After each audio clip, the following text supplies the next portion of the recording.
Bama, Monguno, Dikwa.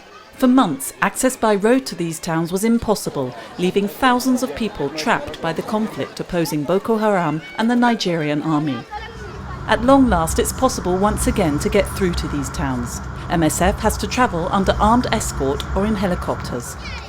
The needs are immense, like in Bama, where 10 to 15,000 people are living. We've been queuing for 3 days now. There's no water, that's what's worrying us. There's no food either. We're all hungry. We have no shelter and no clothes. That's what we need. During each visit, the team seeks out the patients most in need of emergency medical treatment. So they are going out through the camp and finding the children that are in bad condition and children that need medical care, and those that will need to be referred here to Gwenge, they stabilize them as much as possible, and then every week or every 2 weeks, in as much as possible, when we have a movement, we bring as many kids as possible from the camp to Gwenge. Gwenge is a health centre in state capital Maiduguri. MSF plans to double the number of beds here, 120 at present, as the centre is constantly overcrowded. The patients cycle through quite quickly. Yesterday we discharged 14, but we admitted 12 because there was a movement that came from Bama bringing many of these sick children. And so we are planning, we're putting up more tents, and we do expect our activities to continue to increase. Not only as we gain access to more camps, but also as the rainy season sets in and malaria season is starting, and we know that with malaria comes a lot of malnutrition, and so we will start to have increasing numbers of malnutrition. Fan is a member of one of the families who have come from Bama. One of her granddaughters was suffering from malnutrition and needed treatment. Fan, whose husband has fled to Cameroon to escape Boko Haram, lives alone with her children and grandchildren. This is how we organise our space. We sleep here with our children. When it rains, I sit here and them over there. You can see the holes. When it rains, we sit there because it leaks.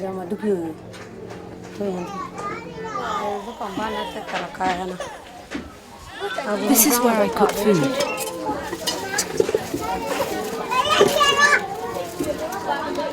If I can find something to eat, I cook it. If I can't, my auntie gives me some food. When Fan's granddaughter left hospital, they didn't return to Bama. With her husband in Cameroon and one daughter abducted by Boko Haram, Fan is just one of the 2.3 million people displaced by the conflict raging throughout the region.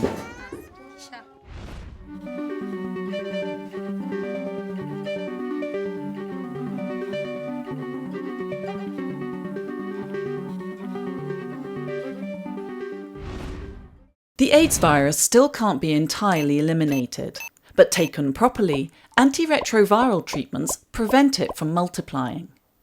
In theory, the viral load of HIV-positive people on efficient treatment is low, but this all changes when patients take treatment irregularly or the virus becomes resistant to drugs. The treatment then ceases to be effective and the virus starts multiplying again. The best way to quickly measure the amount of virus in the blood is the viral load test. Medical staff can then offer patients advice on how to better adhere to treatment and, when necessary, modify their prescriptions. Until recently, there were only 2 methods for measuring the viral load. The first requires drawing blood and separating the plasma, but it needs to be kept at a cool temperature, no easy task in some settings where MSF works. The second involves putting some drops of blood on blotting paper, which then has to be transported and handled in a central laboratory. Medical staff often have to wait several weeks for the results. There was need to develop more simple tests that could be done where patients actually receive treatment. MSF has cooperated in the development of one such test with a research laboratory based in Cambridge in the UK. Thanks to UnitAid funding, Samba has been used for the past 3 years to measure patients' viral loads in Malawi and Uganda. Blood samples are analysed in 2 hours, which means patients get their results the same day, and the medical team can make swift adjustments to their treatment. Obtaining results of viral load tests quickly facilitates patient follow-up. treatment is more effective, and consultations can be extended to once every 6 months, if not longer. And for the medical staff, it means more time to care for patients with greater needs.